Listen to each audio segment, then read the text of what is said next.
Hello everyone, welcome to physics corner. Myself Mayank Bhardwaj. जो आज अपन start करने जा रहे हैं, एक न्यू सिलेबस स्टार्ट करने जा रहे हैं। आज उसकी केवल इन्फॉर्मेशन बताएंगे, ठीक है। आज केवल उसकी इन्फॉर्मेशन बताएंगे, कैसा सिलेबस है और कौन कौन से सब्जेक्ट हैं उस सिलेबस में, ठीक है। देखिएगा, तो आज का जो सिलेबस अपन स्टार्ट कर रहे हैं, एमएससी फिजिक्स प्री का, ठीक है। एमएससी फिजिक्स प्री का अपन सिलेबस स्टार्ट कर रहे हैं, ठीक है। थोड़ी सी ये कंप्लीट आपके पास जो सिलेबस रहेगा इंग्लिश मीडियम रहेगा। कंप्लीट जो सिलेबस रहेगा आपके पास इंग्लिश मीडियम रहेगा, ठीक है। इंग्लिश मीडियम, ठीक है। अगर थोड़ी सी आपकी इंग्लिश कमज़ोर है, क्योंकि बीएससी हमारी सारी हिंदी मीडियम और दोनों इंग्लिश मीडियम में होती है, तो थोड़ी सी बीएससी के कारण अपनी इंग्लिश कमज़ोर रहती है, तो 10-15 दिन में स्ट्रॉन्ग हो जाएगी अपनी इंग्लिश जो भी है स्ट्रॉन्ग हो जाएगी, ठीक है। इसकी चिंता ना करें, इसकी चिंता ना करें। अब मैं इसका सिलेबस लिखने जा रहा हूँ, कौन कौन सा पेपर है अपना और कौन सी यूनिवर्सिटी के अगेंस्ट हम ये सिलेबस कवर करेंगे। तो आपका जो सिलेबस है वो रहेगा एमजीएसयू बीकानेर। एमजीएसयू बीकानेर का जो भी सिलेबस है वो रहेगा, जो मैं सिलेबस है उसके अकॉर्डिंग मैं कंप्लीट पढ़ाऊंगा, ठीक है। तो आपके पास ये जो सिलेबस है आपके पास एमजीएसयू बीकानेर का, उसके अकॉर्डिंग मैं पढ़ाऊंगा। ये कंप्लीट राजस्थान में यही सिलेबस चलता है, कंप्लीट राजस्थान में यही सिलेबस आपके पास चलता है, ठीक है। तो देखिएगा किस तरीके से अपन इस सिलेबस की स्टार्टिंग करते हैं, ठीक है। तो देखिएगा कौन कौन से सब्जेक्ट हैं। तो इसमें आपके 4 पेपर होंगे। इसमें क्या होंगे आपके पास? 4 पेपर होंगे, 4 पेपर, ठीक है। 4 पेपर और 1 प्रैक्टिकल, ठीक है। 1 प्रैक्टिकल, तो 4 पेपर होंगे। वो आपके पास 75 नंबर के होंगे ईच पेपर, ठीक है। 75 नंबर के ईच पेपर होंगे। तो आपके पास क्या होगा? 75 × 4 यानी 300 मार्क्स, 300 मार्क्स का आपका पेपर होगा। प्रैक्टिकल आपके पास कैसा होगा? 75 × 2 यानी 150 मार्क्स का, ठीक है। 150 मार्क्स का प्रैक्टिकल होगा। और टोटल आपके पास क्या होगा रिजल्ट, वो देखोगे। टोटल आपके पास क्या होगा? 450 मार्क्स, ठीक है। ये आपका टोटल मार्क्स के पेपर होंगे, ठीक है। तो देखिएगा कौन सा पेपर होगा और किस तरीके से पैटर्न होगा, ठीक है। पैटर्न इंपॉर्टेंट है क्योंकि सब यूनिवर्सिटी का पैटर्न अलग है और लगभग पेपर सब यूनिवर्सिटी में सेम चलते हैं, ठीक है। तो देखिएगा पैटर्न के बारे में। तो पैटर्न के बारे में मैं डिस्कस कर देता हूं। तो आपके पास पैटर्न के बारे में डिस्कस करने से पहले मैं जो डिस्कशन करता हूं, आपका पेपर कौन से होंगे। तो पेपर फर्स्ट, तो पेपर फर्स्ट है आपके पास क्लासिकल मैकेनिक्स प्लस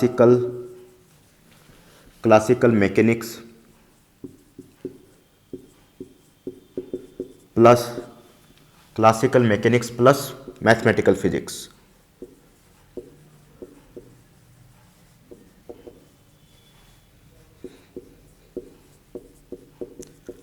और यूनिवर्सिटी है जैसे राजस्थान यूनिवर्सिटी है, उससे भी मैं सिलेबस कंपेयर करके बताऊंगा।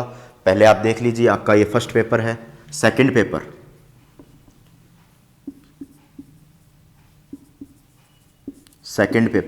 तो सेकंड पेपर क्या है आपका? देखिएगा, आपके पास सेकंड पेपर है statistical state physics plus electrodynamics,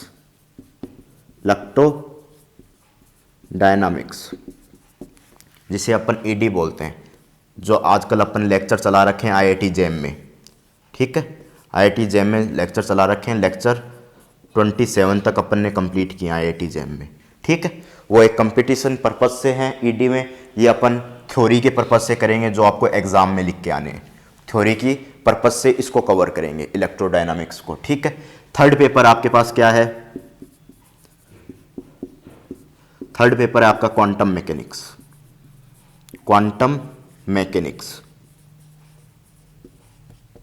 ठीक है। क्वांटम मैकेनिक्स थर्ड पेपर है आपका, और paper four electronics plus numerical analysis, numerical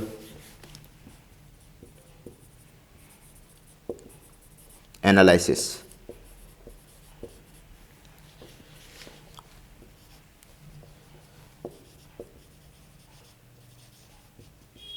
numerical analysis ये आपका पेपर है, कंप्लीट होल सिलेबस है, ये होल आपके पास पेपर है, ये आपके पास पेपर 4 हो गए। ठीक है, ये आपके पास MGSU बीकानेर में रहता है सिलेबस, MGSU बीकानेर का सिलेबस है। ठीक है, आप इन बुक्स को पढ़ने के लिए जो सिलेबस है इसका, जो मैं सिलेबस अभी बताऊंगा कैसा सिलेबस है, इन सिलेबस को पढ़ने के लिए आप स्टैंडर्ड बुक को फॉलो करें। ठीक है, स्टैंडर्ड बुक को आप फॉलो करोगे तो आपका ये टॉपिक क्लियर हो जाएंगे और ये मार्क्स भी आपको गेन कर लेंगे। ये मार्क्स हैं जो भी आपके पास गेन कर लेंगे। ठीक है, तो ये आपके पास मार्क्स होंगे, ये भी आपके पास आ जाएंगे। सिलेबस आप कंप्लीट पढ़ोगे जब भी आपके पास होगा। ठीक है, जब भी आपका एग्जाम में बढ़िया नंबर आएंगे और नेट और गेट के जो एग्ज़ाम है उसमें भी आप अच्छा काम कर पाओगे। ठीक है, तो देखिएगा ये 4 पेपर हो गए। अब आपको मैं पैटर्न बता देता हूँ किस तरीके का पैटर्न रहता है।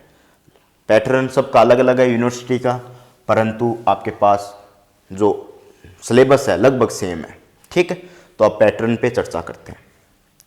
सभी आपके पास 75 मार्क्स के होंगे, ये भी 75 मार्क्स का, ये भी 75 मार्क्स का, ये भी 75 मार्क्स का, और ये भी 75 मार्क्स का। ठीक है, तो आपके पास टोटल मार्क्स कितने हो जाएंगे? 300 मार्क्स हो जाएंगे, 300 मार्क्स हो जाएंगे, और 150 मार्क्स का प्रैक्टिकल, तो 450 आपके पास मार्क्स हो जाएंगे। ठीक है, नोट कीजिएगा।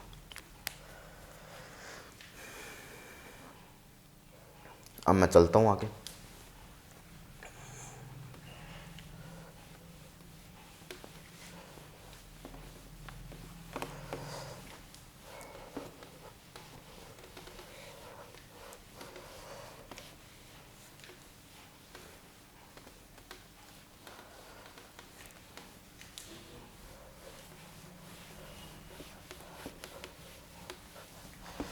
देखिएगा, जो अपन MSc प्री का जो सिलेबस अपन चालू कर रहे हैं उसमें सबसे पहले जो टॉपिक अपन पढ़ेंगे क्वांटम मैकेनिक्स देख लीजिए, क्योंकि क्वांटम मैकेनिक्स अपन पढ़ने वाले हैं। क्वांटम मैकेनिक्स, ठीक है, कंप्लीट क्वांटम मैकेनिक्स पढ़ेंगे बिल्कुल फील के साथ अपन कंप्लीट क्वांटम मैकेनिक्स पढ़ेंगे। ठीक है, तो स्टार्टिंग से क्वांटम मैकेनिक्स कहाँ से अराइज हुई और कितनी बड़ी क्वांटम मैकेनिक्स है जो सिलेबस में रखी गई है, कंप्लीट क्वांटम मैकेनिक्स अपन यहाँ पर पढ़ेंगे। ठीक है, तो इससे पहले मैं पैटर्न बता देता हूँ कैसा पैटर्न रहता है MGSU बीकानेर का। तो देखिएगा, इसमें आपके पास ये 75 मार्क्स का होगा पेपर आपके पास। ठीक है, इसमें 3 सेक्शन होंगे। First section A, section B और सेक्शन 3 जो पेपर होगा जिसमें 3 सेक्शन आपको गिवन होंगे, सेक्शन C। ठीक है, सेक्शन A में आपको कितना मार्क्स का होगा? 20 मार्क्स का होगा। ठीक है, सेक्शन B कितने मार्क्स का होगा? सेक्शन B आपके पास होगा 25 मार्क्स का, और सेक्शन C आपका कितना मार्क्स का होगा? 30 मार्क्स का। ये टोटल होकर 75 मार्क्स हो जाएंगे। ठीक है, टोटल होकर आपके पास कितना मार्क्स हो जाएगा? 75 मार्क्स हो जाएगा। ठीक है, अब सबसे पहले 20 मार्क्स है, इसमें क्वेश्चन का पैटर्न कैसे रहेगा? आपको क्वेश्चन का जो पैटर्न है इसमें रहेगा कि 10 क्वेश्चन होंगे, और मैं अलग से बताता हूँ, यहाँ पर जगह नहीं है अपने पास। ठीक है, तो देखिएगा, आपके पास सेक्शन A है, ये सेक्शन B है, ये सेक्शन C है। तो देखिएगा, सेक्शन A में 20 मार्क्स का पेपर होगा, सेक्शन बी में 25 मार्क्स का पेपर होगा, सेक्शन सी बी में तो 25 और सेक्शन सी में 20 मार्क्स, 30 मार्क्स, 30 मार्क्स। ठीक है, तो देखिएगा सेक्शन ए में 10 क्वेश्चन होंगे।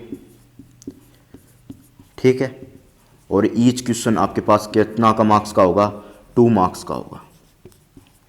ईच क्वेश्चन आपके पास 2 मार्क्स का होगा, 10 क्वेश्चन होंगे और सभी क्वेश्चन करने आपको अनिवार्य बताए जाएंगे। आप करो चाहे ना करो वो बात अलग है, इसमें सभी क्वेश्चन करने हैं। ठीक है, इसमें आपके पास कितने क्वेश्चन होंगे, 5 क्वेश्चन होंगे।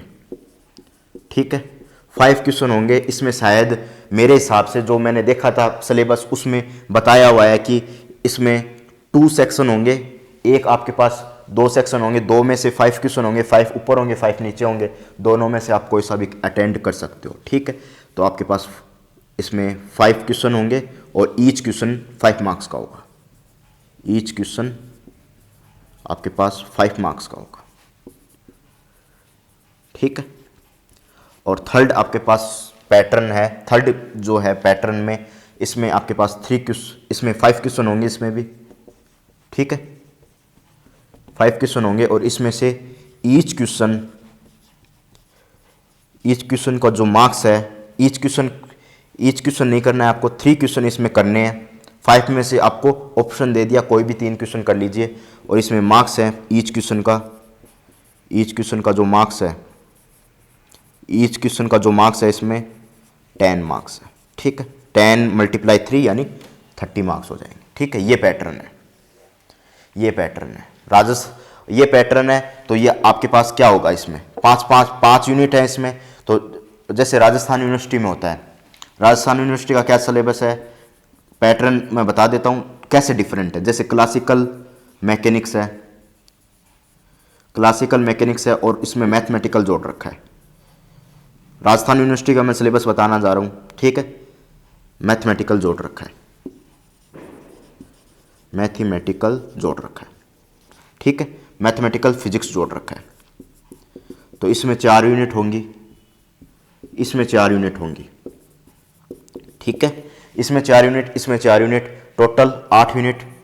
ठीक है, टोटल 8 यूनिट। और इसमें से भी क्वेश्चन आएंगे, 5 क्वेश्चन इसमें से आएंगे, 5 क्वेश्चन इसमें से आएंगे, 10 क्वेश्चन आएंगे। ठीक है, 10 क्वेश्चन आएंगे। तो आपको जो करने का मेथड रहेगा, 10 क्वेश्चन आएंगे, 5 इसमें से आएंगे, 5 इसमें से आएंगे, तो 10 क्वेश्चन आएंगे टोटल, 5 इसमें से, 5 इसमें से, सेक्शन ए सेक्शन बी। ठीक है, और 10 क्वेश्चन में से आपको केवल 5 क्वेश्चन करने हैं, 5 क्वेश्चन। और किस तरीके से कर रहे हैं, अगर आप इसमें से 5 चयन करते हो, 5 क्वेश्चन का चयन करते हो, तो 3 क्वेश्चन इसमें से करोगे, 2 क्वेश्चन इसमें से करोगे। 2 क्वेश्चन अगर इसमें से चयन करते हो तो 3 आपको इस तरीके से चयन करना पड़ेगा। इस तरीके से रेशियो लोगे 5 का, इस तरीके से आप क्या लोगे, रेशियो लोगे 5 का। इस तरीके से ये राजस्थान यूनिवर्सिटी का सिलेबस है, पैटर्न है राजस्थान आरयू का। ठीक है, ये राजस्थान यूनिवर्सिटी का पैटर्न है, नोट कीजिएगा। बस पैटर्न अलग है, ये एमजीएसयू बीकानेर का पैटर्न है, एमजीएसयू बीकानेर। ठीक है, ये पैटर्न एमजीएसयू बीकानेर का है, ये पैटर्न आपके पास राजस्थान यूनिवर्सिटी का है। तो नोट कीजिए। फिर अपन क्वांटम मैकेनिक्स के स्टार्ट करते हैं। आज पेपर 3 क्वांटम मैकेनिक्स की स्टार्टिंग करते हैं। ठीक है, तो आपको जैसे राजस्थान यूनिवर्सिटी का पैटर्न है, तो 4 इसमें से 4 इसमें से 8 यूनिट कंप्लीट करता है। तो 6 कम से कम 5 से 6 यूनिट पढ़नी पड़ेंगी जब आपके ये 5 क्वेश्चन कवर होंगे। चाहे 3 इसमें से कर लो, चाहे 2 इसमें से कर लो, 2 इसमें से कर लो, चाहे 3 इसमें से कर लो। 5 क्वेश्चन जब भी कवर होंगे जब आपका क्या होगा, 5 या 6 यूनिट आपकी कवर होंगी। ठीक है, इसलिए कंप्लीट सिलेबस पढ़ोगे तो आपको बेनिफिट होगा। ठीक है, बहुत अच्छा बेनिफिट होगा। ठीक है, और इसमें आपके 100 हर एक पेपर 100 मार्क्स का होता है। ठीक है, राजस्थान यूनिवर्सिटी में हर एक पेपर 100 मार्क्स का होता है, प्रैक्टिकल भी 100 मार्क्स का होता है। ठीक है, तो इस तरीके से पैटर्न रहता है, पैटर्न और मार्क्स अलग अलग है, बाकी सारी चीज़ सिलेबस और बुक्स सारी एक जैसी है। ठीक है, तो देखिएगा, अब स्टार्टिंग करते हैं क्वांटम मैकेनिक्स की।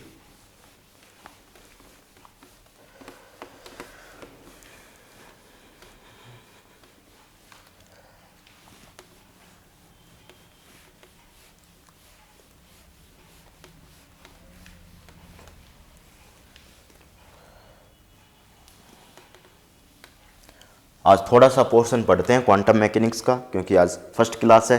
तो देखिएगा क्वांटम मैकेनिक्स की स्टार्टिंग करते हैं। ये आपके पास पेपर थर्ड है, ये आपके पास पेपर थर्ड है। तो देखिएगा किस तरीके से स्टार्टिंग करते हैं।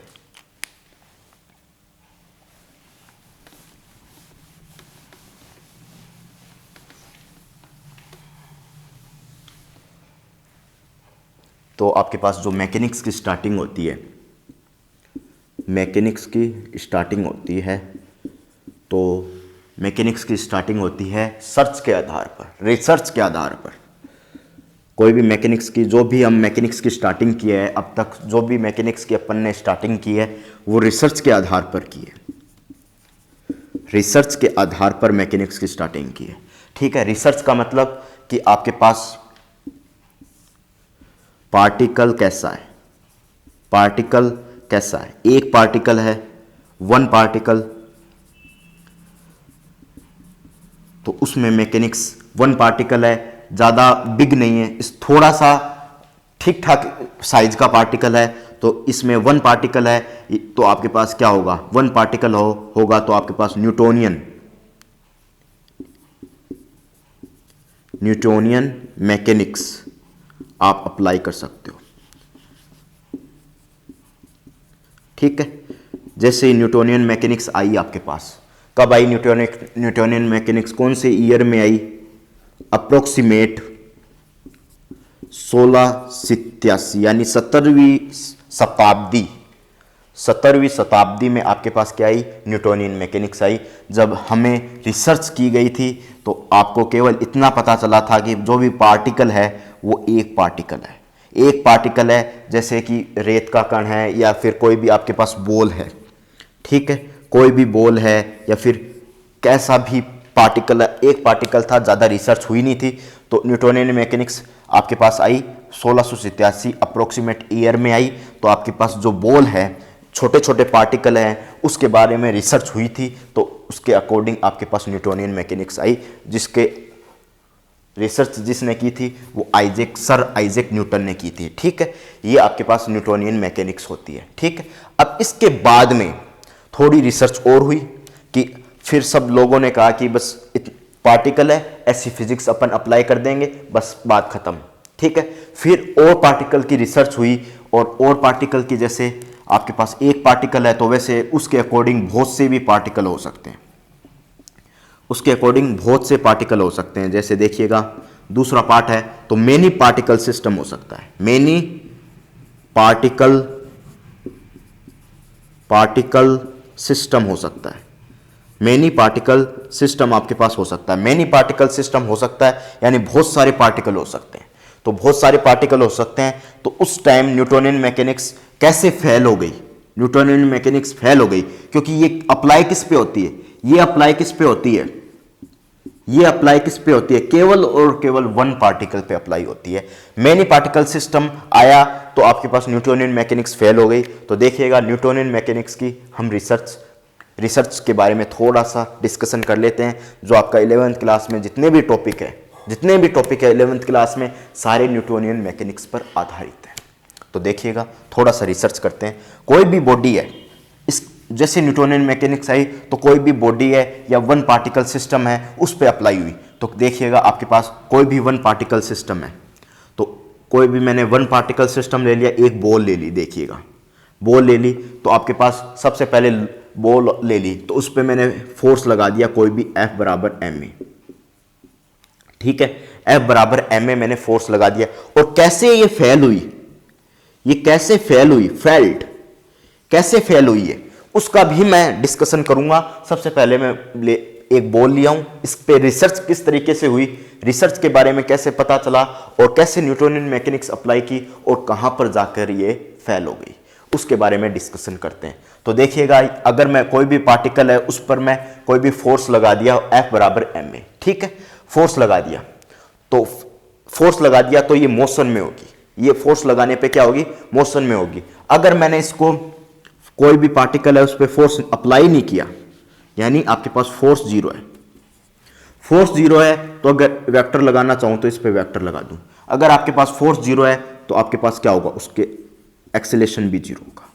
ठीक है, यानी आपके पास एक्सेलेरेशन भी जीरो होगा। अगर आपके पास फोर्स जीरो है तो एक्सेलेरेशन भी जीरो होगा, और ये दोनों कंडीशन एक दूसरे के वाइस वर्सा होती हैं। यानी एक्सेलेरेशन भी जीरो हो गया तो आपके पास फोर्स भी जीरो होगा, फोर्स भी जीरो होगा। ठीक है, ये एक दूसरे के वाइस वर्सा है, ये दोनों कंडीशन एक दूसरे के वाइस वर्सा है। एक्सेलेरेशन जीरो होगा तो फोर्स भी जीरो होगा, फोर्स जीरो होगा तो एक्सेलेरेशन जीरो होगा। ठीक है, बॉडी रेस्ट में होगी। बॉडी एक था कि बॉडी रेस्ट है तो बॉडी रेस्ट में है तो बॉडी रेस्ट में ही रहेगी, बॉडी मोशन में है तो बॉडी मोशन में रहेगी। ठीक है, वही कंडीशन है कि F बराबर F इक्वल टू जीरो है, कोई भी बॉडी पे फोर्स नहीं लग रहा है तो आपके पास एक्सेलेरेशन भी जीरो होगा, एक्सेलेरेशन जीरो होगा तो आपके पास फोर्स भी जीरो होगा। ठीक है, और सेकंड लॉ आपके पास क्या आया, F बराबर ma। ठीक है, F बराबर ma, एक्चुअल में ये लॉ नहीं है, सेकंड लॉ। सेकंड लॉ आपके पास क्या कहता है, सेकंड लॉ आपके पास ये कहता है कि आपके पास कोई भी फोर्स अप्लाई करूं किसी भी बॉडी में तो आपके पास क्या होगा, कोई भी फोर्स अप्लाई करूं तो वो चेंज इन मोमेंटम के बराबर होगा, चेंज इन मोमेंटम के बराबर होगा। ठीक है, चेंज इन मोमेंटम के बराबर होगा। तो जैसे भी कोई भी पार्टिकल है, कोई भी इसका जो अराइज है, अराइज करने, ये कंसेप्ट अराइज कैसे हुआ इसको मैं बताने के लिए अपन ने एक केटीजी में कंसेप्ट पढ़ा था कि एक अपन ने लिया था, एक कंटेनर लिया था, उसमें गैस अप्लाई कर रहे, गैस किसी दीवार पे जा रही, भिड़ रही, टक्कर कर रही थी, यानी कोलिजन कर रही थी। ये गैस का मॉलिक्यूल है, कोलिजन कर रहा था, इस वॉल की दीवार पर कोलिजन कर रहा था। तो यहां पर मोमेंटम में चेंज हो रहा था, तो मोमेंटम में चेंज होने पर इस दीवार पर क्या बना रहा था, फोर्स क्रिएट कर रहा था। ये कंसेप्ट अपन ने केटीजी में पढ़ा था, उसी के अकॉर्डिंग अपन ने यहां पर लिया है कि चेंज इन मोमेंटम क्या होगा, चेंज इन मोमेंटम किसके साथ, टाइम के साथ चेंज इन मोमेंटम फोर्स के बराबर होगा। ठीक है, P बराबर mv में पुटअप कर दूंगी इसमें तो क्या होगा, ठीक है, इसका डेरिवेटिव ले लीजिए, F बराबर dm अपॉन dt, v एक बार खाली छोड़ दीजिए, dv अपॉन dt, m को खाली छोड़ दीजिए। मास का चेंजमेंट अपन तभी करते हैं जब कोई मास मूव करता है, टाइम के साथ मूव करता है, जब चेंजमेंट करते हैं। फ्लूइड मैकेनिक्स में dm अपॉन dt का बेहतरीन यूज लेते हैं, परंतु यहां पर बॉडी है, कोई भी बॉडी है या पार्टिकल है, उस समय मास को जीरो करके चलते हैं, मास को जीरो करके चलते हैं, तो चेंज इन जो टाइम के साथ चेंज होगा मास में वो जीरो हो जाएगा। तो यहां पर ये जीरो हो गया तो ये क्वांटिटी आपके पास जीरो हो गई, तो F बराबर dv अपॉन dt क्या होगा, एक्सेलेरेशन हो जाएगा, तो A वेक्टर ये आपके पास क्वांटिटी आ जाएगी, ये आपके पास क्या हो जाएगी, क्वांटिटी आ जाएगी। ये आपके पास सेकंड लॉ ऑफ न्यूटन हो गया। थर्ड लॉ क्या कहता है, एक्शन रिएक्शन का। ठीक है, एक्शन रिएक्शन का, कोई बॉडी पर एक्शन की जाए तो वो बॉडी आपके पास रिएक्ट करेगी। ठीक है, ये आपके पास शॉर्ट में बताया हूं, कंप्लीट मुझे 11th क्लास में जाने की जरूरत नहीं है, मैंने शॉर्ट बता के चला हूं यहां पर। ठीक है, कोई बॉडी पर, थर्ड लॉ क्या कहता है, कोई भी बॉडी पर आप एक्शन करोगे यानी कोई फोर्स लगाओगे, वो बॉडी आपको रिएक्ट करेगी। ठीक है, कैसे, जैसे आपका नाव का एग्जाम्पल मैं हर बार लेता हूँ, 11th क्लास में तो बहुत बार लेता हूँ ये एग्जाम्पल। ठीक है, ये नाव है, तो नाव में जैसे ये नाव चलाने के लिए ये आपके पास ये रोड है जिससे अपन नाव चलाते हैं, तो जैसे इस पे एक्शन करेंगे, इसको आगे बढ़ाने के लिए एक्शन करेंगे, तो पानी इस पे क्या करेगा, रिएक्शन करेगा जब आपकी नाव चलती है। ये आपके पास थर्ड लॉ यहां पर अप्लाई होता है। ठीक है, तो ऐसे अपन ने न्यूटन के तीनों लॉ को स्टडी की थी, न्यूटन के तीनों लॉ को अपन ने यहां पर स्टडी किया था। और आपके पास पार्टिकल क्या है, वन पार्टिकल सिस्टम है। अगर मैं इस पे फोर्स अप्लाई कर रहा हूं, अब इस पार्टिकल पे चलता हूं, अब मैं इस पे फोर्स अप्लाई करता हूं, तो देखिएगा फोर्स मैं अप्लाई करना चाह रहा हूं इस पार्टिकल पे, तो देखिएगा फोर्स मैंने अप्लाई किया। ठीक है, फोर्स क्या किया मैंने, इस पे अप्लाई कर दिया पार्टिकल पे। ठीक है, तो इसका कोई ना कोई एक्सीलरेशन होगा, कोई भी चीज पे मैं फोर्स अप्लाई कर दूं तो कोई ना कोई एक्सीलरेशन होगा, कोई ना कोई इसका क्या होगा, एक्सीलरेशन होगा। जैसे आपके पास एक्सीलरेशन आ गया, देखिएगा F बराबर ma, एक्सीलरेशन आ गया। ठीक है, तो एक्सीलरेशन को मैं क्या लिख दूं, m d, ये लिख दूं। ठीक है, और जैसे ही मैंने ये लिख दिया तो क्या आ जाएगा, एक्सीलरेशन को मैंने किसके पदों में लिख दिया, d square upon d square x upon dt square, ये मैंने x के पदों में लिख दिया। ठीक है, x के पदों में लिख दिया, तो ये क्या आ जाएगा, F अपॉन m। ठीक है, और अगर F अपॉन m आ गया, इसको मैं डिफरेंशियल इक्वेशन से सोल्व करूं, ये आपके पास डिफरेंशियल डबल ऑर्डर डेरिवेटिव की डिफरेंशियल इक्वेशन बन गई। डिफरेंशियल इक्वेशन बन गई, आपके पास क्या बन गई? डिफरेंशियल इक्वेशन बन गई। तो जैसे आपके पास ये डिफरेंशियल इक्वेशन बन गई है, तो इस डिफरेंशियल इक्वेशन को मैं सोल्व करके चलूं, इस डिफरेंशियल इक्वेशन को मैं क्या करके चलूं? सोल्व करके चलूं, तो आपका कोई ना कोई x आएगा, x यानी डिस्प्लेसमेंट आएगा किसके पदों में? t के पदों में, क्योंकि आपके पास डेरिवेटिव किसके पदों में कर रहे हो? t के पदों में कर रहे हो, तो ये आपके पास x की वैल्यू आएगी। ठीक है, अगर आपके पास x की वैल्यू आएगी तो यहां से आप वेलोसिटी निकाल सकते हो, dx अपॉन dt करके वेलोसिटी निकाल सकते हो। वेलोसिटी निकाल लिया तो आप क्या निकाल सकते हो? वेलोसिटी निकाल लिया तो एक्सीलरेशन निकाल सकते हो, डबल कर इसका डबल दोबारा डेरिवेटिव कर इसका एक्सीलरेशन निकाल सकते हो। जैसे ही एक्सीलरेशन निकाल लिया और वेलोसिटी निकाल ली तो आप क्या निकाल सकते हो? यहाँ से फोर्स निकाल सकते हो, F बराबर ma, इसके थ्रू F बराबर ma, और इसके थ्रू आप क्या निकाल सकते हो? काइनेटिक एनर्जी, क्योंकि वेलोसिटी आ गई आपके पास, मास आपको पता है। ठीक है, और पोटेंशियल एनर्जी निकाल सकते हो। कोई भी बॉडी आपके सरफेस से h हाइट पर पड़ी है, h हाइट पर रखी हुई है, तो आपके पास सरफेस से h हाइट पे रखी हुई है, तो चेंज इन पोटेंशियल एनर्जी कहूंगा इस समय क्या कहूंगा? चेंज इन पोटेंशियल एनर्जी कहूंगा, तो mgh। ठीक है, अगर स्प्रिंग की आपके पास पोटेंशियल एनर्जी लिखूं तो स्प्रिंग की पोटेंशियल एनर्जी x के पदों में लिख सकते हो, हाफ के एक्स स्क्वायर, जो x होगा यहां पर ये x होगा। ठीक है, अब नेक्स्ट चर्चा करूं आपके पास, ये काइनेटिक एनर्जी हो गई, ये पोटेंशियल एनर्जी हो गई। अब मैं आगे चर्चा करूं पार्टिकल की, ये पार्टिकल की आगे चर्चा कर लूं। ये आपके पास काइनेटिक पोटेंशियल सब कुछ निकाल सकते हो। अगर आपको फोर्स लगाने पर एक्सीलरेशन पता चल गया कितना है, फोर्स लगाने पर फोर्स कितना है वो पता चल गया, तो आप डिस्प्लेसमेंट निकाल सकते हो, फिर आप वेलोसिटी निकाल सकते हो, फिर आप एक्सीलरेशन निकाल सकते हो, फिर फोर्स तो निकाल ही सकते हो, काइनेटिक एनर्जी निकाल सकते हो। पोटेंशियल एनर्जी कोई h हाइट पे रखी गई है तो आपके पास mg इस बॉडी का नीचे की तरफ लगेगा। ठीक है, और h हाइट है, इससे मल्टीप्लाई करने पर मैं पोटेंशियल एनर्जी निकाल सकता हूं, चेंज इन पोटेंशियल एनर्जी बोलूंगा यहां पर। ठीक है, और स्प्रिंग आपके पास स्प्रिंग की पोटेंशियल एनर्जी है तो k की वैल्यू गिवन होगी और x की वैल्यू मैं यहां से पुटअप कर दूंगा, तो आपके पास यहां पर निकल जाएगी। कंप्लीट आप चीजें यहां पर कैलकुलेट कर सकते हो। ठीक है, परंतु ये फेल कहां पर हुई? परंतु ये फेल कहां पर हुई? ये फेल कहां पर हुई वो देखोगे। ठीक है, फेल कहां पर हुई वो देखोगे।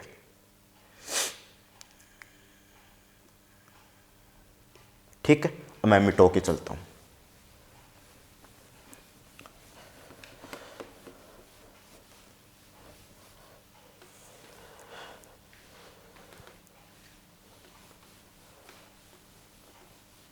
देखिएगा फेल कहां पर हुई बोर्ड।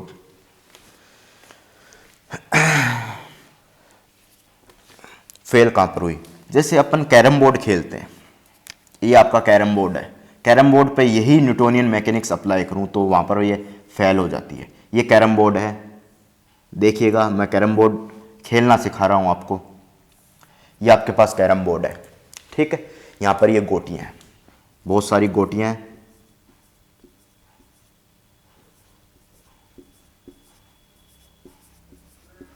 ये बहुत सारी गोटियां हैं। ठीक है, ये अपना स्टाइगर है, ये अपनी उंगली है, इस पे अपन फोर्स लगाएंगे तो ये स्टाइगर जाएगा, तो ये गोटियां कई यहाँ पर चली जाएंगी, कई यहाँ पर चली जाएंगी, कई यहाँ पर चली जाएंगी, कई यहाँ पर चली जाएंगी, कई यहाँ पर चली जाएंगी। चारों दिशाओं में अपने पास क्या चली जाएंगी? ये गोटियां चली जाएंगी। ठीक है, चारों दिशाओं में अपने पास क्या चली जाएंगी? ये गोटियां चली जाएंगी। तो मान लीजिए कोई एक्स डायरेक्शन में गई, ये पार्टिकल की तरह बिहेव करेगा।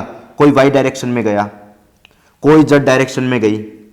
ठीक है, तीनों डायरेक्शन में आपके पास ये गोटियां चली जाएंगी। ठीक है, अगर मैं एक्स डायरेक्शन में गोटी गई तो उसकी इक्वेशन लिखना चाहूं, उसकी मोशन की इक्वेशन लिखना चाहूं तो कैसे लिखूंगा? तीन इक्वेशन लिख सकता हूं। फर्स्ट क्या लिखूंगा? v बराबर u प्लस 80। सेकेंड क्या लिखूंगा? s plus ut plus half 80 square. Third क्या लिखूंगा? देखिएगा, थर्ड आपके पास क्या होते हैं? v स्क्वायर बराबर u स्क्वायर प्लस 2as। ये आपके पास थर्ड हो गई। ये तीनों इक्वेशन हो गए, ये लिखूंगा, एक पार्टिकल के लिए लिखूंगा। ठीक है, एक के लिए लिखूंगा। मान लीजिए x डायरेक्शन में तीन गई, तीन आपके पास x डायरेक्शन में गई, तो तीन इक्वेशन होंगी इसकी, तो 3 × 3 9 इक्वेशन हो गई। 9 इक्वेशन हो गई। वाई डायरेक्शन में मान लीजिए 10 गोटियां गई, तो 10 इंटू 3 यानी 30 इक्वेशन यहां पर हो गई। ठीक है, और इस डायरेक्शन में कितनी हो गई, 9 इक्वेशन, और 10 और जेड में मान लीजिए 2 ही गई, तो 2 इंटू कितनी हो गई, 3, यानी 6 इक्वेशन यहां हो गई। ठीक है, अब 6 इक्वेशन यहां पर हो गई, 30 यहां पर हो गई, 36 और 36 9 45, ये आपके पास 45 इक्वेशन हो गई। 45 इक्वेशन। सॉल्यूशन कैसे करोगे? दो इक्वेशन का सॉल्यूशन करने में आपकी महाभारत हो जाती है, तो इसका सॉल्यूशन कैसे करोगे?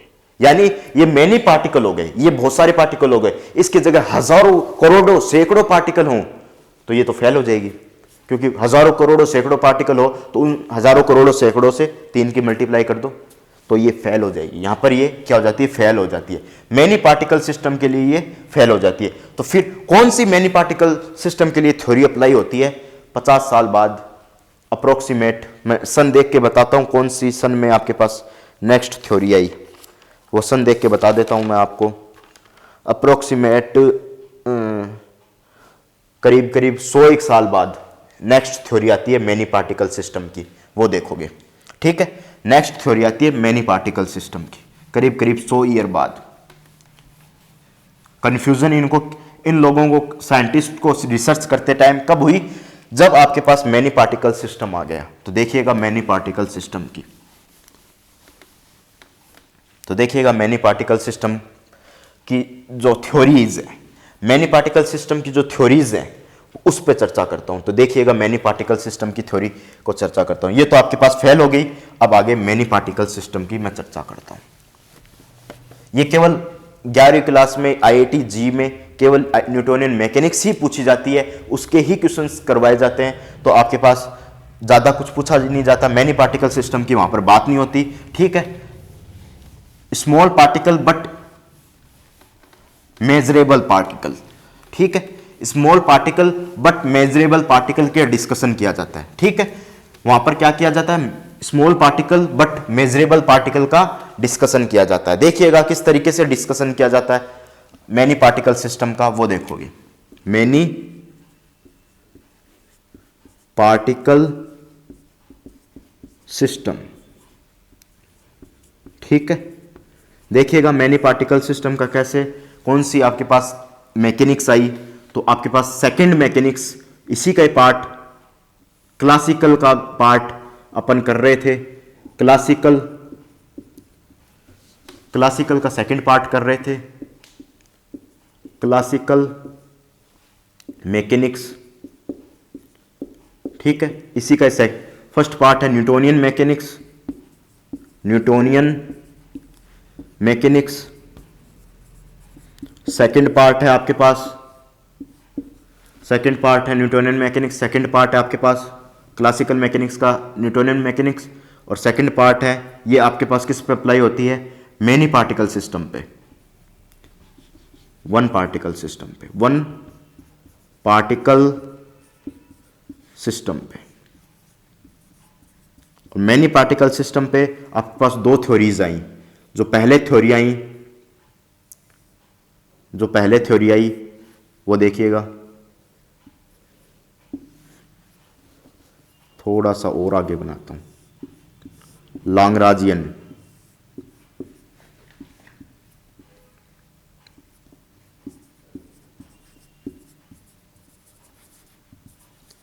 स्पेलिंग देखता हूं लाग्रांजियन की।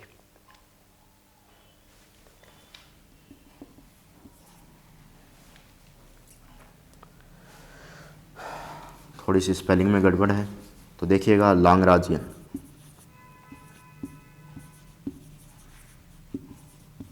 लाग्रांजियन मैकेनिक्स, ठीक है। और दूसरी आई आपके पास हैमिल्टोनियन।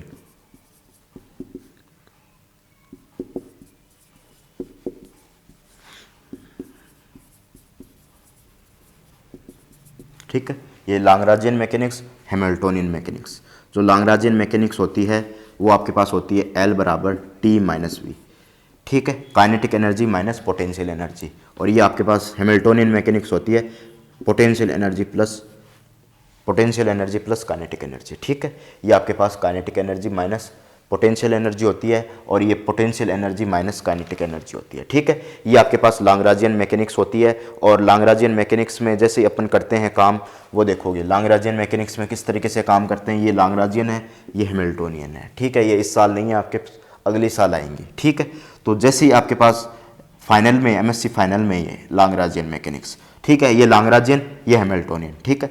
यहाँ पर क्या है, एनर्जी, एनर्जी मेन टर्म है, energy main term, main term जिसका डेवलपमेंट इन्होंने साइंटिस्ट ने माना कि एनर्जी इसमें मेन टर्म है, इसमें भी एनर्जी मेन टर्म है, इसमें भी एनर्जी मेन टर्म है। और न्यूटोनियन मैकेनिक्स में मेन टर्म कौन है, फोर्स, फोर्स एंड मोशन, इनको मेन टर्म बोला, फोर्स एंड मोशन को मेन टर्म बोला, ठीक है।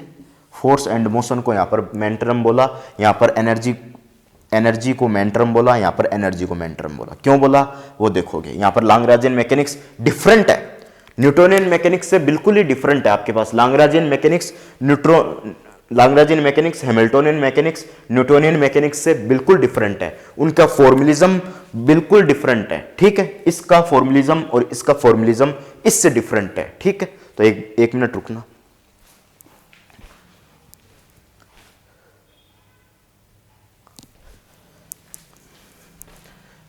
ठीक है, ये आपके पास इनका फॉर्मुलिज्म और इनका फॉर्मुलिज्म इससे डिफरेंट है, ठीक है। तो जैसे अपन इनका फॉर्मुलिज्म पढ़ेंगे और इनका पढ़ेंगे, इनका डिफरेंट है। क्यों, ये एनर्जी की बात करती है, आपके पास एनर्जी की टर्म क्या होती है, स्केलर, स्केलर टर्म होती है, ठीक है। जिसके कारण इनको कैसे, अगर इनसे अपन निकालें, इनसे क्या निकालें, इनसे अपन अगर प्रत्येक पार्टिकल की वेलोसिटी वगैरह वगैरह अपन निकालने का प्रयास करें, ठीक है, उनकी वेलोसिटी वगैरह निकालने का प्रयास करें, वो देखोगे कैसे निकालोगे। जैसे लाग्रांजियन की निकाली तो सबसे पहले सबका क्या निकाल लिया, सबका मैंने आइडेंटिफाई कर लिया कि एनर्जी कितनी है, सबकी आइडेंटिफाई कर ली मैंने कि आपके पास दोनों एनर्जी कितनी है, दोनों एनर्जी कितनी है मैंने आइडेंटिफाई कर ली। उसके बाद में मैं निकालूंगा क्या, एनर्जी निकाल ली। तो एनर्जी स्केलर है, तो स्केलर को कैसे जोड़ सकते हैं, स्केलर में सबको एक साथ जोड़ सकते हैं, सुपरपोजिशन लॉ लगा सकते हैं। जैसे पोटेंशियल में लगाते हैं V1 V2 V3 V4, electric potential में लगाते हैं, वैसे ही अपन सब में क्या लगा सकते हैं, रूल लगा सकते हैं, ठीक है। वैसे ही अपन लगा सकते हैं रूल। यहाँ पर वेक्टर होता है तो सब, यहाँ पर वेक्टर फॉर्मुलिज्म होता है न्यूटोनियन मैकेनिक्स में, तो सब में अपन सुपरपोजिशन लॉ नहीं लगा सकते, सुपरपोजिशन लॉ नहीं लगा सकते तो सबके एक्सीलरेशन को नहीं जोड़ सकते, सबकी वेलोसिटी को नहीं जोड़ सकते, उनको तो 3 इक्वेशन सॉल्व करनी ही पड़ेगी एक पार्टिकल के लिए, ठीक है। यहाँ पर क्या होगा कि कितने भी पार्टिकल हो, सबका स्केलर है तो सभी पार्टिकल की वेलोसिटी एक साथ जोड़ लिया, सभी पार्टिकल की वेलोसिटी को एक साथ जोड़ लिया। और यहाँ पर ऐसा नहीं कर सकते, ठीक है। जैसे मैंने जोड़ लिया और मैंने क्या निकाल लिया आपके सामने, आपके सामने अगर मैं हैमिल्टोनियन निकालना चाहूं तो हैमिल्टोनियन क्या होगा, हैमिल्टोनियन क्या होगा, x px और t का फॉर्मुलिज्म होगा। इसमें जो पद होंगे आपके पास, टर्म होंगी x px t का, ठीक है। इसके बाद में x का किसके पर, x px t का आपके पास क्या होगा, फंक्शन होगा। और उसको अपन कैसे निकालोगे, ठीक है, x dx px को कैसे निकालोगे, ये फंक्शन किसका होगा, हैमिल्टोनियन फंक्शन होगा।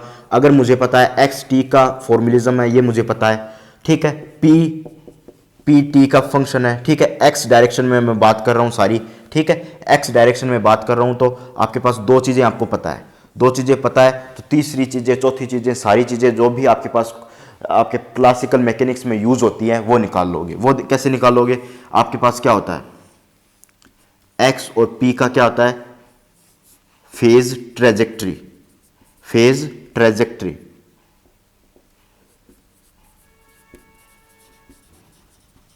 एक्स पी एक्स यानी आपके पास momentum, position momentum, position momentum, momentum space में क्या होता है आपके पास, क्या होता है, दोनों की ट्रेजेक्ट्री है, दोनों की ट्रेजेक्ट्री कैसी है, उसके अलोंग अपन क्या निकाल लेंगे, x अगर t का फंक्शन है, p t का फंक्शन है, तो उस तरीके से p अगर नहीं पता है तो p निकाल लेंगे, x नहीं पता है तो x निकाल लेंगे। इस तरीके से मोमेंटम और पोजीशन स्पेस में क्या निकाल लेंगे अपन क्या निकाल लेंगे, फेज ट्रेजेक्ट्री से बाकी जितनी भी क्वांटिटी है वो अपन निकाल लेंगे, ठीक है। और इसको क्या बोलते हैं, फेज ट्रेजेक्ट्री, ठीक है। इसके अकॉर्डिंग अपन सारी चीज़ें निकाल लेंगे। ये आपके पास हो गई। अब लोग सब शांत हो गए कि अब अपने पास मैकेनिक्स कंप्लीट है। अब हमने सब कुछ चीज़ें पढ़ ली, मैनी पार्टिकल सिस्टम पढ़ लिया, वन पार्टिकल सिस्टम पढ़ लिया, ठीक है। ये आपके पास लगभग आई 1780 में, और इससे 50 साल बाद लगभग ये थ्योरी आई आपके पास 1830 के आसपास, ठीक है। ये थ्योरी डेवलप हुई 1730 में या 1830 में, ठीक है। तो ये आपके पास थ्योरीज डेवलप हुई। अब आगे चर्चा करते हैं ये मैनी पार्टिकल सिस्टम पे किस तरीके से अप्लाई करोगे, और सब अपन ने अप्लाई करके देख लिया कि मैनी पार्टिकल सिस्टम पे किस तरीके से अप्लाई करते हैं और वन पार्टिकल सिस्टम पे। अब लोग सोचने लगे कि अब सब कुछ हमने पढ़ लिया, अब सब कुछ कंप्लीट हो गया, ठीक है। फिर अगली बात, फिर एक और पार्टिकल देखे गए, उसके बाद में उसकी चर्चा कर लेता हूं मैं, ठीक है। एक पार्टिकल और देखा गया जिससे अपन ये अब यहां पर सोचने लगे कि प्रॉब्लम सॉल्व हो गई, प्रॉब्लम सॉल्व्ड हो गई। फिर और पार्टिकल सर्च हुए और ये थ्योरी और ये थ्योरी दोनों ही खत्म हो गई, लगनी बंद हो गई, ठीक है। उसकी मैं चर्चा करता हूं।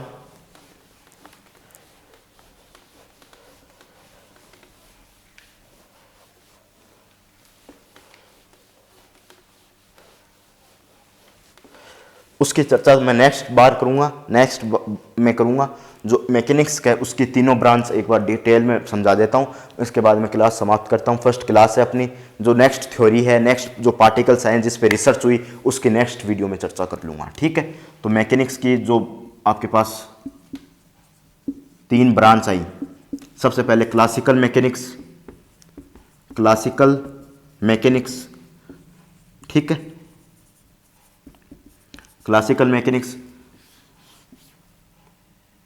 Particle small but measurable, particle small लागू हुई but measurable,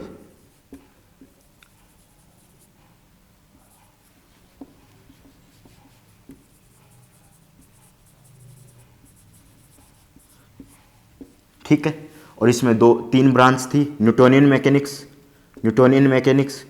Lagrangian mechanics, Hamiltonian mechanics, ठीक है। अब नेक्स्ट आपके पास ब्रांच आई क्वांटम मैकेनिक्स, जिसकी अपन स्टडी करेंगे, ठीक है। क्वांटम मैकेनिक्स ये किस पे लागू हुई कि आपके पास जैसे बहुत स्मॉल पार्टिकल है, स्मॉल पार्टिकल नैनोमीटर में, पिकोमीटर में, बहुत ही स्मॉल साइज के पार्टिकल हैं जिनकी रेडियस का कुछ पता नहीं, स्मॉल पार्टिकल है जिनकी रेडियस बहुत स्मॉल है, ठीक है। वैसे पार्टिकल की रिसर्च की, जैसे इलेक्ट्रॉन है, प्रोटॉन है, न्यूट्रॉन है, अल्फा पार्टिकल्स हैं, इनकी जो रिसर्च की गई बहुत ही स्मॉल है, और इनकी स्पीड क्या होती है, बहुत ही हाई होती है। इनकी स्पीड क्या होती है, बहुत ही ज़्यादा हाई होती है, बहुत ज़्यादा क्या होती है, हाई होती है। इनकी स्पीड क्या होती है, बहुत ज़्यादा हाई होती है। बहुत ज़्यादा हाई होने के कारण ये मास का जो डिफरेंस आने लग जाता है, हाई स्पीड में जो इनके मास में डिफरेंस आने लग जाता है, ज़्यादा मास होने लग जाता है, ठीक है। जो ज़्यादा मास का फॉर्मूला है किस तरीके से होगा, मास डिफरेंट होने लग जाता है, चेंजेबल होने लग जाता है मास। वो किससे डिनोट करते हो, रिलेटिविस्टिक मैकेनिक्स में ये अपन यूज़ लेते हैं। क्या ये यूज़ लेते हैं रिलेटिविस्टिक मैकेनिक्स में,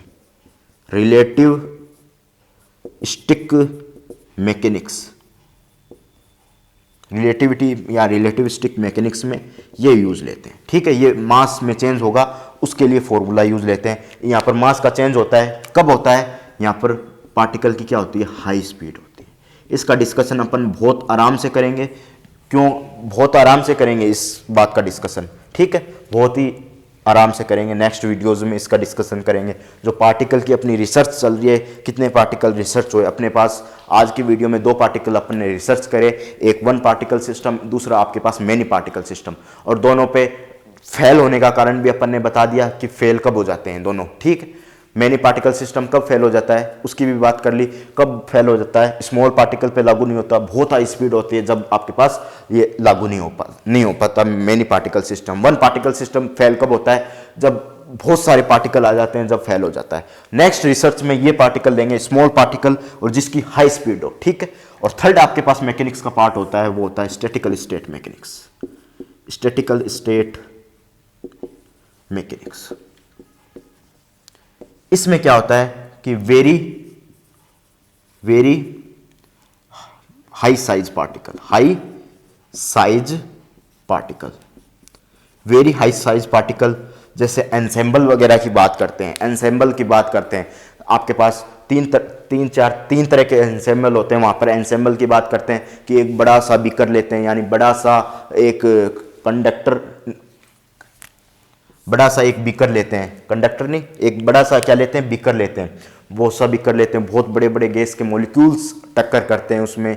तो वैसी कंडीशन को हम वेरी हाई पार्टिकल होंगे उसको स्टैटिकल स्टेट मैकेनिक्स में पढ़ेंगे, ठीक है।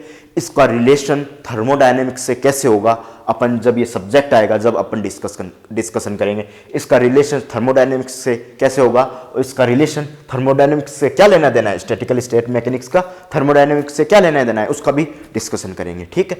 ये अपने पास कंप्लीट क्या हो गया, अपना मैकेनिक्स का पार्ट हो गया, जिसको अपन स्टडी करेंगे। और नेक्स्ट वीडियो में अपन इसकी बात करेंगे, पार्टिकल क्या हो आपके पास, स्मॉल पार्टिकल हो और जिसकी रेडियस स्मॉल हो और हाई स्पीड हो तो मास चेंजेबल होगा। ये आपके पास रेस्ट मास होता है और ये चेंजेबल मास होता है। ये आपके पास चेंजेबल मास होता है, चेंजेबल मास या वेरिंग मास जो वेरी करता है, ठीक है। ये अपन ने मैकेनिक्स की स्टडी करी, ये एमएससी, ठीक है। अब वीडियो को समाप्त करते हैं। ये अपनी पहली क्लास थी एमएससी प्रीवियस की, तो आप वीडियो को ज़्यादा से ज़्यादा एमएससी प्रीवियस के स्टूडेंट को शेयर कीजिए, जिससे ज़्यादा से ज़्यादा फिजिक्स पढ़ सकें, ठीक है। तो ऐसी वीडियो को फिजिक्स पढ़ने के लिए, ऐसी फिजिक्स की बहुत अच्छी वीडियो को पढ़ने के लिए चैनल को लाइक कीजिए, चैनल को शेयर कीजिए एंड चैनल को सब्सक्राइब कीजिए। तो इसी के साथ मैं कहूँगा फिर से, चैनल को लाइक कीजिए, चैनल को शेयर कीजिए और चैनल को सब्सक्राइब कीजिए। Thank you. नेक्स्ट वीडियो में अपन जल्दी मिलते हैं एमएससी प्रीवियस की, ठीक है। धन्यवाद।